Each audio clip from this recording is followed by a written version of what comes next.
Hello everyone, Rahul Mishra नाम है हमारा और आज का जो वीडियो रहेगा यहाँ पर हम लोग 21 अगस्त से लेकर 25 अगस्त तक की बैंकिंग एंड फाइनेंशियल अवेयरनेस यहाँ पर डिस्कस करेंगे।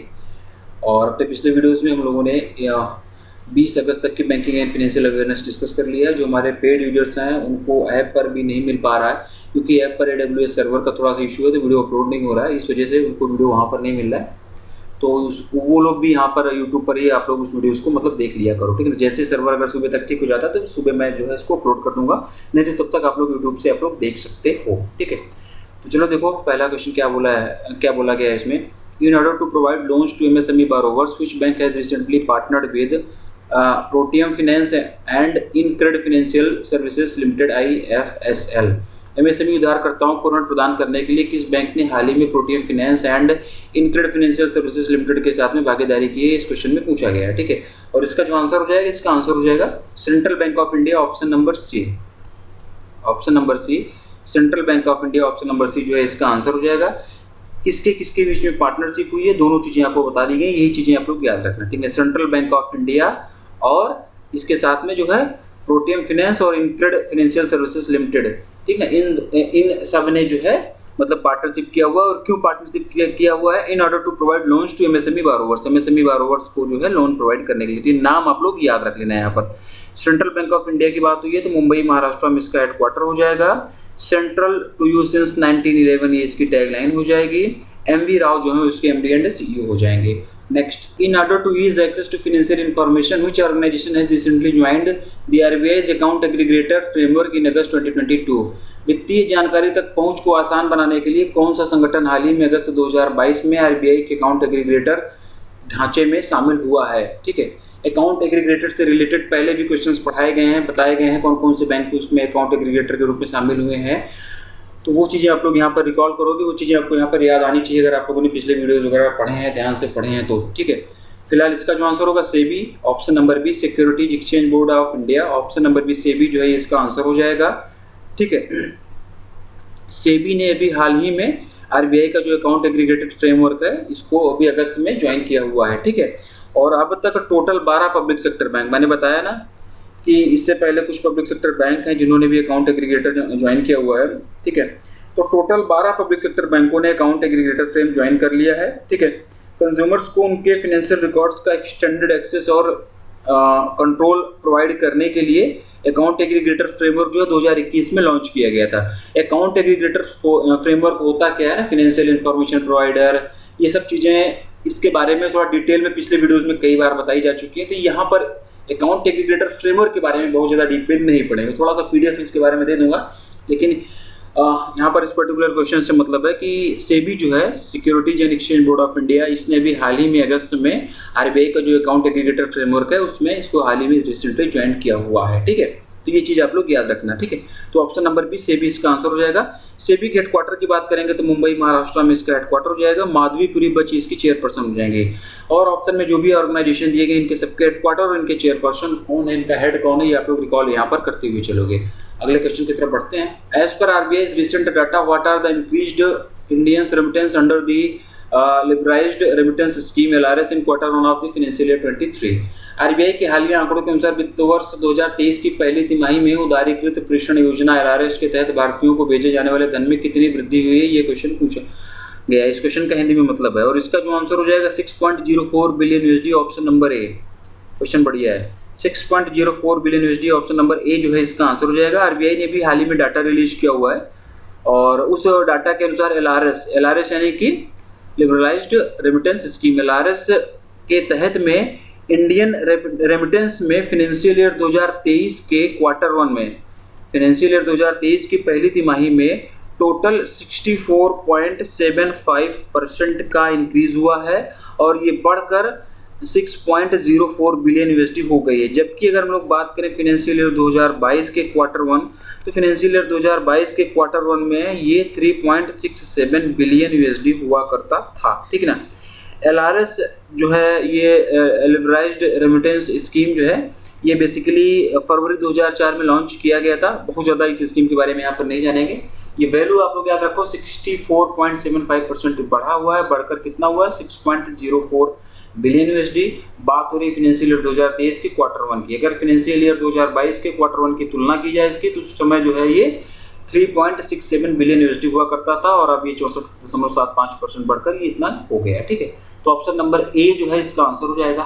Next, name the organization which is going to launch the upgraded version of the integrated grievance redressal system IGMS as Bima Bharosa. उस संगठन का नाम बताओ जो एकीकृत शिकायत निवारण प्रणाली IGMS के उन्नत संस्करण को बीमा भरोसा के रूप में लॉन्च करने जा रहा है। ये नाम है इसका, ठीक ना। इसमें ये पूछा गया है कि इंटीग्रेटेड ग्रीवेंसेस रिड्रेसल सिस्टम का अपडेटेड वर्जन कौन सा ऑर्गेनाइजेशन लॉन्च करने जा रहा है बीमा भरोसा के नाम से। तो इसका जो आंसर हो जाएगा IRDAI, option number D, insurance regulatory and development authority of India. Option number D जो है ये इसका आंसर हो जाएगा। और अपग्रेडेड वर्जन जो ये होगा 13 रीजनल लैंग्वेजेस में ये लॉन्च किया जाएगा। ठीक ना, किसमें 13 रीजनल लैंग्वेजेस में ये लॉन्च किया जाएगा। तो ऑप्शन नंबर डी IRDAI इसका आंसर होगा। जितने भी ऑर्गेनाइजेशन यहाँ पर ऑप्शन में दिए गए सबके हेडक्वार्टर, इनके चेयरपर्सन आप लोग रिकॉल यहीं पर करोगे। Next, how much amount of loan agreement has recently been signed between the government of India and the Asian Development Bank to improve water supply and sanitation in Himachal Pradesh. बढ़िया question है। हिमाचल प्रदेश में जल आपूर्ति और स्वच्छता में सुधार के लिए हाल ही में भारत सरकार और एशियाई विकास बैंक ADB के बीच कितनी राशि के ऋण समझौते पर हस्ताक्षर किए गए हैं। ठीक है, जिसका जो आंसर हो जाएगा 96.3 million USD. Option number A, option number A 96.3 million USD. और अगर इसकी हम लोग INR में बात करें रुपए में, तो 769 करोड़ रुपीस जो है ये इसकी INR में वैल्यू हो जाएगी। ठीक ना। MOU क्यों साइन किया गया, किसके किसके बीच में साइन किया गया, सब कुछ आप लोगों को बता दिया गया। ठीक है ना। गवर्नमेंट ऑफ इंडिया और एशियन डेवलपमेंट बैंक के बीच में MOU साइन किया गया to improve water supply and sanitation in Himachal Pradesh. Himachal Pradesh में वाटर सप्लाई और सैनिटेशन को इम्प्रूव करने के लिए साइन किया गया। कितने का था ये 96.3 मिलियन यूएसडी, यानी कि 769 करोड़ रुपीस का ये इसकी INR में वैल्यू हो जाएगी। ठीक ना। जल जीवन मिशन के तहत में ये प्रोजेक्ट होगा। ये अमाउंट आप लोग याद रख लेना, इससे ज़्यादा इसमें और कुछ पूछा नहीं जाएगा। एशियन डेवलपमेंट बैंक की बात हुई है तो मनीला फिलीपींस में इसका हेडक्वार्टर हो जाएगा। मसात्सुको असाकावा जो है वो इसके क्या हो जाएंगे, प्रेसिडेंट हो जाएंगे। अगले क्वेश्चन की तरफ बढ़ते हैं। In order to enhance gender diversity in the banking sector which bank has recently opened its first all women branch in Kozhikode Kerala. ठीक है, बैंकिंग क्षेत्र में लैंगिक विविधता को बढ़ाने के लिए किस बैंक ने हाल ही में केरल के कोझिकोड में अपनी पहली महिला शाखा खोली है। ठीक ना, पहली महिला शाखा खोली गई है उस बैंक की। तो ये याद रखना, पूछा गया कि कौन सी वो बैंक है। तो इसका जो आंसर होगा option number D HDFC bank. कहाँ पर खोली गई है, कोझिकोड केरला में। तो क्वेश्चन की फ्रेमिंग दूसरे तरीके से भी किया जा सकता था। इसको इस तरीके से भी पूछ सकते थे कि HDFC बैंक ने बैंकिंग अपनी फर्स्ट वुमेन ब्रांच कहाँ पर खोली हुई है जेंडर डाइवर्सिटी को बैंकिंग सेक्टर में एनहेंस करने के लिए। तो उस कंडीशन में इसका आंसर हो जाता कोझिकोड केरला। तो दोनों चीजें आप लोग याद रखना, HDFC बैंक ने खोला हुआ है फर्स्ट ऑल वुमेन ब्रांचेज है, पूरी तरीके से महिलाओं के द्वारा संचालित ये ब्रांचें है। यहाँ पर केवल और केवल महिलाएं ही काम करेंगी। कोझिकोड केरला में ये काम किया गया है। तो कुल मिलाकर बैंक का नाम, सिटी का नाम और women branch, first women branch है ये तीनों चीजें आप लोग, ये सारी चीजें आप लोग याद रखना। इनिशियली इस ब्रांच में अभी जब यहाँ पर जो ये कोझिकोड केरला में खोला गया तो टोटल 4 वुमेन बैंकर इसमें हैं, इसमें काम कर रही है। ठीक है, HDFC बैंक की बात हुई तो इसका हेडक्वार्टर मुंबई महाराष्ट्र में होगा। शशिधर जगदीशन ये इसके MD एंड CEO होंगे। ऑप्शन में और जो भी बैंकें दी गई इनका सबका हेडक्वार्टर, टैगलाइन एंड CEO आप लोग इसी टाइम पर रिकॉल करोगे। अगले क्वेश्चन की तरफ हम लोग बढ़ेंगे। In order to help create digital health IDs under Ayushman Bharat mission, which insurance company has partnered with the Ministry of Health and Family Welfare in August 2022? Ayushman Bharat digital mission के तहत डिजिटल हेल्थ ID बनाने में मदद करने के लिए किस बीमा कंपनी ने अगस्त 2022 में स्वास्थ्य और परिवार कल्याण मंत्रालय के साथ में भागीदारी की? क्वेश्चन अच्छा है और इसका जो आंसर हो जाएगा Edelweiss General Insurance. Option number C, option number C Edelweiss General Insurance जो है इसका आंसर हो जाएगा। डिजिटल हेल्थ ID को हम लोग आभा नंबर भी बोलेंगे। ठीक है ना, आभा नंबर भी दिया जाएगा इसके लिए, ABHA। आभा का फुल फॉर्म क्या हो जाएगा, Ayushman Bharat health account. A से आयुष्मान, B से भारत, H से हेल्थ, A से अकाउंट। ठीक है ना, टोटल 14 डिजिट का ये नंबर होगा। आभा अकाउंट जो है ये टोटल 14 डिजिट का ये नंबर होगा। ठीक है, तो अभी आयुष्मान भारत मिशन के तहत में डिजिटल हेल्थ ID को क्रिएट करने में मदद करने के लिए ईडेलवाइज जनरल इंश्योरेंस कंपनी ने अभी हाल ही में ministry of health and family welfare के साथ में अगस्त 2022 में जो है ये पार्टनरशिप किया हुआ था, ठीक है ना। आभा के बारे में बताया, कितने डिजिट का ये नंबर होगा ये भी बताया, तो चीज़ें आपको समझ में आई होंगी, इसी में उम्मीद करता हूँ। अगले क्वेश्चन की तरफ बढ़ेंगे। Which company has partnered with the Basix Social Enterprises Group to launch Basix farmers market BFM and agritech platform. Basix Kisan Bazaar BFM एक एग्रीटेक प्लेटफॉर्म लॉन्च करने के लिए किस कंपनी ने बेसिक्स सोशल एंटरप्राइजेस ग्रुप के साथ में भागीदारी की है? Option number B Mastercard इसका आंसर होगा, वन लाइनर रहेगा, बहुत डीप में नहीं जाएंगे, एग्जाम पॉइंट ऑफ व्यू से बहुत ज्यादा इंपॉर्टेंट क्वेश्चन नहीं है, तो सीधे सीधे वन लाइनर इसका आंसर रहेगा मास्टर कार्ड, ठीक है।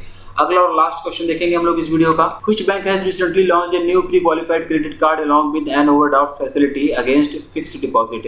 किस बैंक ने हाल ही में सावधि जमा FD के अगेंस्ट FD के खिलाफ ओवरड्राफ्ट की सुविधा के लिए एक नया पूर्व योग्य क्रेडिट कार्ड लॉन्च किया हुआ है? ठीक है, ये क्वेश्चन भी इतना ज्यादा इंपॉर्टेंट नहीं है, बहुत ज्यादा एग्जाम पॉइंट ऑफ व्यू से इंपॉर्टेंट नहीं है, तो वन लाइनर ही रहेगा। Punjab National Bank option number C इसका आंसर होगा। थोड़ी बहुत डिटेल इसकी PDF में दे देंगे, लेकिन एग्जाम पॉइंट ऑफ व्यू से इतना इंपॉर्टेंट क्वेश्चन नहीं है, ठीक है। तो आज का वीडियो हम लोग यहीं पर वाइंड अप करेंगे। 25 अगस्त तक की बैंकिंग एंड फाइनेंशियल अवेयरनेस हम लोगों ने यहाँ पर डिस्कस कर लिया है। अपने अगले वीडियो में हम लोग 26 से लेकर 31 अगस्त तक की वीडियो आपको प्रोवाइड करेंगे। अगस्त उसके बाद कंप्लीट हो जाएगा और कल शाम तक इसकी PDF भी आप लोगों को अवेलेबल करा दी जाएगी। कुछ जो हमारे ऐप वाले यूजर्स हैं, ऐप पर अगर आपको वीडियो नहीं मिल रहा है तो आप लोग अभी यूट्यूब पर देख लो, यूट्यूब पर मैं अपलोड कर दिया हूँ, ऑलरेडी कर दे रहा हूँ, क्योंकि ऐप पर भी AWS सर्वर का थोड़ा सा प्रॉब्लम हो रहा है, तो अपलोड करने में थोड़ा सा इशू आ रहा है। अगर कल सुबह तक हो जाता तो सुबह मैं अपलोड कर दूंगा आपको उसको, नहीं तो तब तक आप लोग यूट्यूब से काम कर लो, कंटेंट आपको मिलता रहेगा कहीं ना कहीं पर।